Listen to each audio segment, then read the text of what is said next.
Hi friends, welcome to Karanya's kitchen.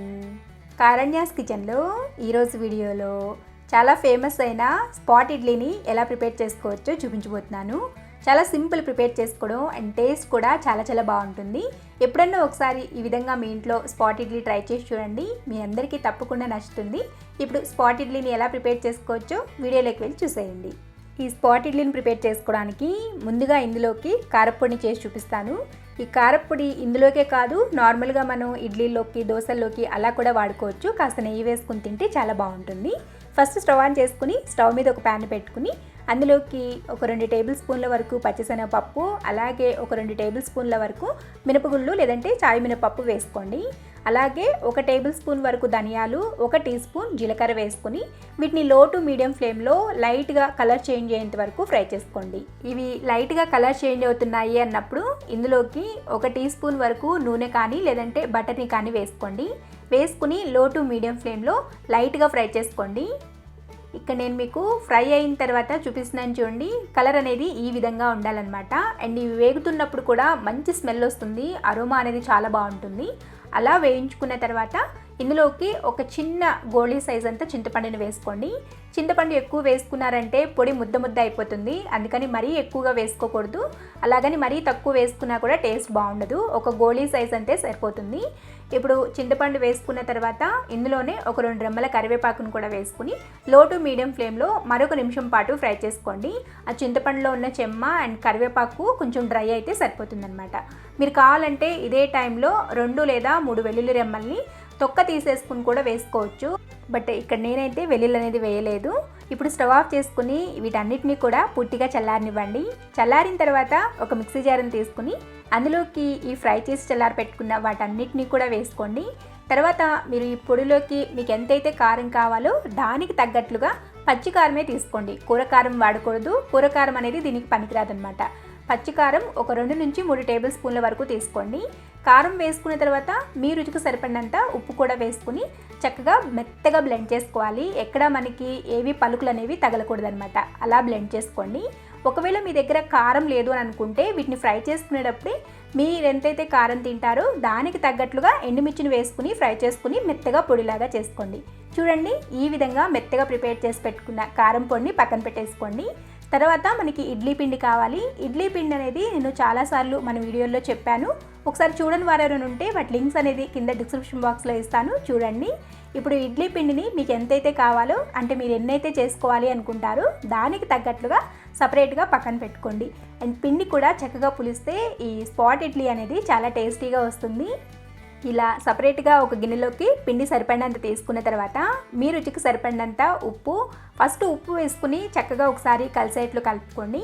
కలుపుకున్న తర్వాత కన్సిస్టెన్సీని check చేసుకోండి. మనకి ఇడ్లీ బ్యాటర్ ఏ విధంగా అయితే ఉంటుందో అలా ఉంటే సరిపోతుంది.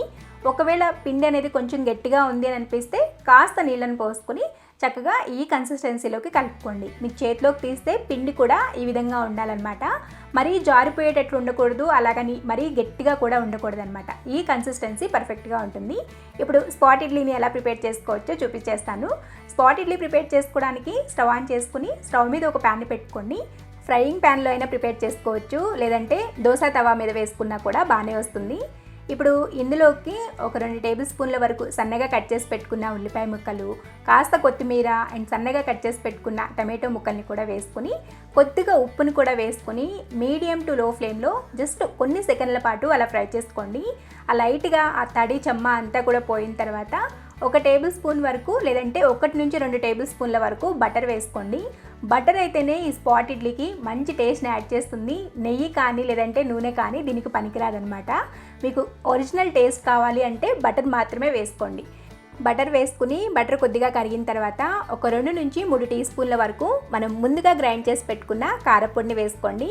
మీరు కొంచెం స్పైస్ ఎక్కువ తినేవాళ్ళైతే కాస్త ఎక్కువ వేసుకున్నా కూడా టేస్ట్ బాగానే ఉంటుంది. ఇప్పుడు ఫ్లేమ్ని లో టు మీడియం అడ్జస్ట్ చేసుకుంటూ ఆ టమాటో ముక్కలు, ఉల్లిపాయ ముక్కలు సాఫ్ట్గా అయ్యేంత వరకు ఉడికించుకోండి. ఇలా టమాటోలు చక్కగా సాఫ్ట్గా అయిపోయిన తర్వాత ఇప్పుడు దీన్ని సపరేషన్ చేసుకోవాలి. ఇక్కడ నేను 3 స్పాట్ ఇడ్లీ ప్రిపేర్ చేయాలనుకుంటున్నాను. దానికి తగ్గట్లుగా ఈ విధంగా సపరేషన్ చేస్తున్నాను. ఒకవేళ మీరు చిన్నవి 5 చేసుకోవాలి అని అనుకుంటే అలాగే 5 చిన్నగా చేసుకోవచ్చు. ఇక్కడ నేను కొంచెం మీడియం సైజులో చేస్తున్నాను. ఈ విధంగా ప్రిపేర్ చేసుకున్న తర్వాత దీని మీద ఇడ్లీ పిండిని వేసుకోండి. దాని మీద సరిపడినంత మాత్రమే వేసుకోండి, ఎక్కువగా వేసుకోవాల్సిన అవసరం ఏం లేదు. ఈ విధంగా ఒక ట్రిప్ అలా వేసుకున్నారంటే చక్కగా సెట్ అయిపోతుంది దానంతటదే. ఇప్పుడు మూతను పెట్టుకుని లో ఫ్లేమ్లో 1 నిమిషం పాటు ఉడికించుకోండి. లో ఫ్లేమ్లో ఉడికించుకుంటేనే చక్కగా ఉడుకుతుంది, మీకు టేస్ట్ కూడా బాగుంటుంది. కొంచెం టైం ఎక్కువైనా కూడా టేస్ట్ మాత్రం నెక్స్ట్ లెవెల్లో ఉంటుంది. 1 నిమిషం పాటు లో ఫ్లేమ్లో ఉడికించుకున్న తర్వాత మూత తీసి మనం ముందుగా ప్రిపేర్ చేసి పెట్టుకున్న కారప్పొడిని ఆ ఇడ్లీ పైన చక్కగా అలా జల్లుకోండి. మీరు కొంచెం ఎక్కువ ఇష్టపడితే ఎక్కువ కూడా జల్లుకోవచ్చు. అలాగే కాస్త కొత్తిమీర అండ్ కొద్దిగా బటర్ని కూడా వేసుకుని మూత పెట్టుకుని లో ఫ్లేమ్లోనే ఉడికించుకోండి.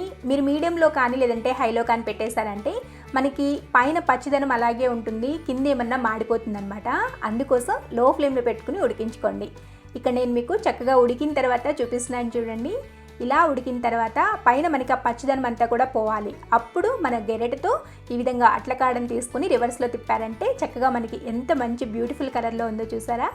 ఈ విధంగా అన్నిటిని కూడా తిప్పుకుని మళ్ళీ మూత పెట్టుకుని సిమ్లోనే మరొక 2 నుంచి 3 నిమిషాల పాటు ఉడికించుకోండి.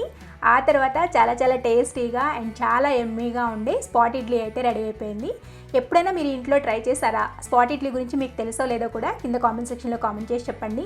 చాలా టేస్టీగా ఉంటుంది. కొబ్బరి చట్నీ అయితే అద్భుతంగా ఉంటుంది. ఒకసారి మీ ఇంట్లో తప్పకుండా ఈ విధంగా స్పాట్ ఇడ్లీని ట్రై చేసి మీకు ఎలా వచ్చిందో కూడా కింద కామెంట్ సెక్షన్లో కామెంట్ చేసి చెప్పండి. మీకు ఈ వీడియో కానీ నచ్చినట్లయితే ప్లీజ్ వీడియోని లైక్ చేయండి అండ్ ఈ వీడియోని మీ ఫ్రెండ్స్కి రిలేటివ్స్కి షేర్ చేయండి. మరిన్ని యమ్మీ అండ్ టేస్టీ రెసిపీస్ కోసం కారణ్యాస్ కిచెన్ని సబ్స్క్రైబ్ చేసుకోండి అండ్ పక్కనే ఉన్న గంట సింబల్ని కూడా నొక్కండి. Thanks for watching.